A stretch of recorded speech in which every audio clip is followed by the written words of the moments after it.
Post-retirement advice warns about having a bad sequence of returns right at the start of your retirement, which can rapidly deplete your portfolio because you're spending it down while the market is dropping.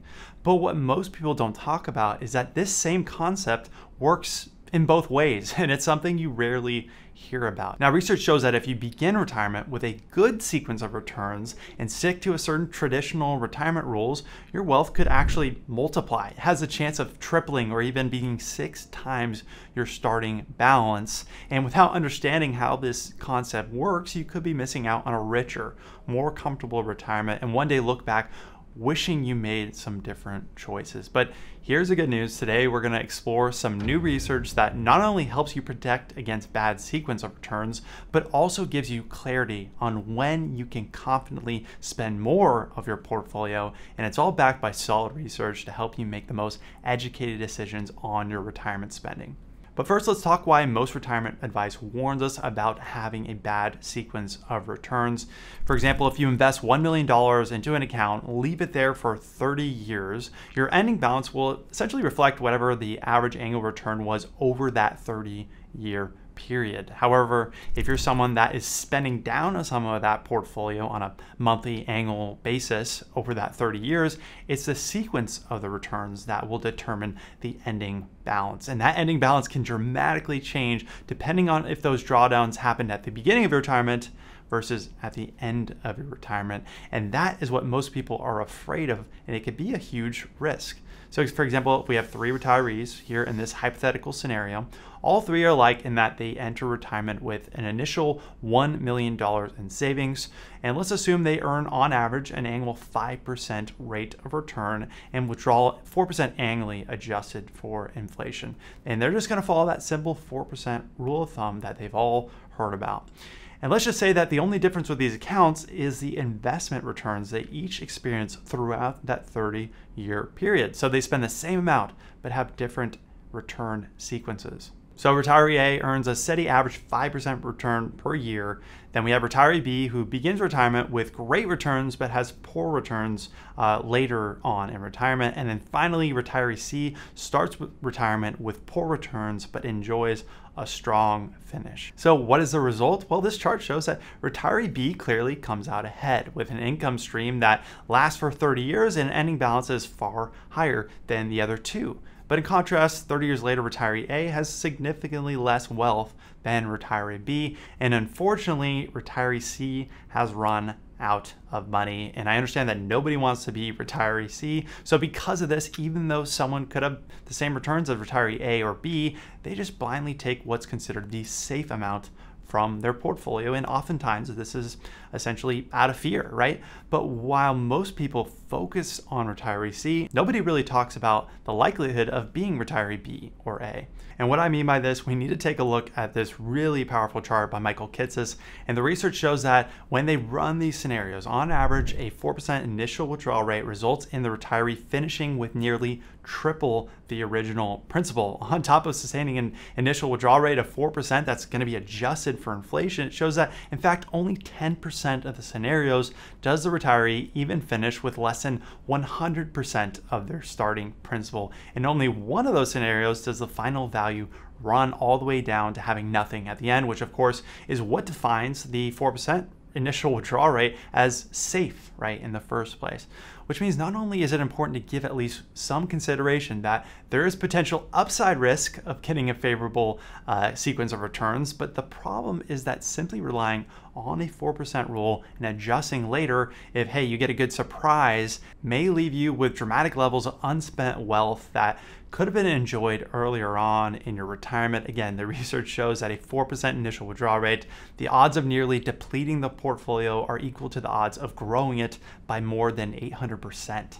And even at a 5% withdrawal rate, the odds of depleting the portfolio early are equal to the odds of tripling the retiree's starting principal on top of taking an initial withdrawal rate of 5% with 30 years of annual inflation adjustments. So I hope you can see that there's such a large array of different outcomes if you just rely on a static rule of thumb like the 4% rule. So what do we do? What is the alternative? You might be saying, so Matt, you're telling me that I should just ignore sequence of returns risk? No, that's not what I'm saying. You might be saying, okay, so Does that mean that I should just take really high withdrawals because it cuts both ways and I don't want to die with millions of dollars? That's not what I'm saying either. Really, the ultimate way to combat sequence of returns with your spending is to plan in advance for retirement spending to be more dynamic. Now, what do I mean by that? Is at a minimum to have a ratcheting plan in place to lift a low initial spending rate higher if the sequence is favorable, or at least if it's not unfavorable. And for those who are willing to be more flexible in their retirement spending, to set guardrails in advance to know both when to cut back if there's a bad sequence and when to lift it higher in a more favorable one. This is what the new research shows is one of the most optimal ways to look at retirement spending. So here's an example of how I implement this with my clients who decide to retire. So we have a plan in advance, a proactive plan for when it comes to retirement spending. So with this sample planning, of course, there's not real names. They want to retire pretty early at 55 next year. And we can factor in longevity, taxes, which for them, we have to think not only about how much they can withdraw, but how much they can withdraw net of tax to still meet the income they need. And that is something that we didn't talk about, but a lot of these traditional retirement strategies do not factor in taxes. And from there, we can set a spending plan ahead of time based on these factors, based on a similarly invested portfolio. And this essentially is what it looks like visually with the guardrails that we created for them. And it's that we could establish those upper and lower guardrails that are realistic to what they can spend based on all their sources of income. Because the reality is that 99% of you are going to have other retirement income sources apart from just the portfolio. What that means is that you might be taking 6 or 7% from the portfolio early on and then dramatically dropping that number because Social Security kicks in or a pension kicks in. But the good news about this is that we can monitor this on a monthly basis and make any sort of necessary adjustments that you might need to make during retirement. Now, this is great because it's ongoing feedback because we don't know what returns look like or inflation or what that might look like in the next 5, 10, or 20 years in a row, but we do know what it looks like now. So their portfolio balance is this dotted line right here. It's about $3 million. Of course, obviously your numbers might be a little more, a little less. That's why people reach out for a custom strategy.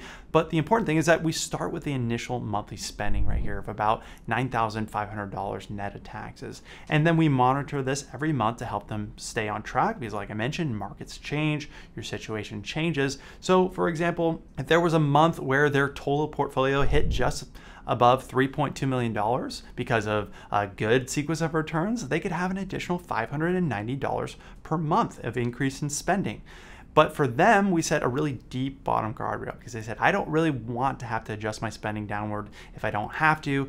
So that is when they're going to have to decrease their income if they hit that lower guardrail. But if they say, you know what, Matt, we want to spend a little bit more per month, that's okay. But we just need to know that that bottom guardrail needs to get a little bit tighter because you're spending more, which is going to increase risk in your plan.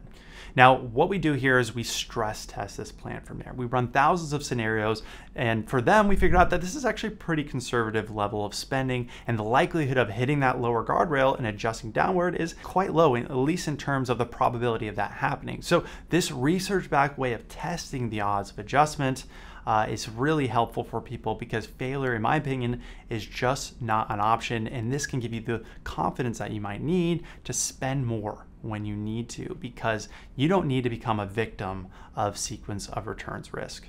But what we didn't talk about, and I knew I didn't have enough time to get in this video, is how you invest your money, like your long-term assets like stocks that you need to hold to outpace inflation and help your money grow over the long term really matters. And with all these withdrawal strategies, they rely on having the right amount of growth and that long-term bucket of your retirement portfolio, which is critical. So what I did is I made a video on how to think about asset allocation in retirement, and that video is going to go through a $3 million retirement portfolio case study, and I kind of go through and I share a framework that you should think about as far as your retirement portfolio allocation, and you can watch that by clicking right here. Once again, this is Matt Calcagno. I'm a certified financial planner and advisor over here at One Degree Advisors. If you'd like to talk to me or someone on my team about your financial plan, you can click the link to the description and we would love to chat with you. Until next time, thanks for watching.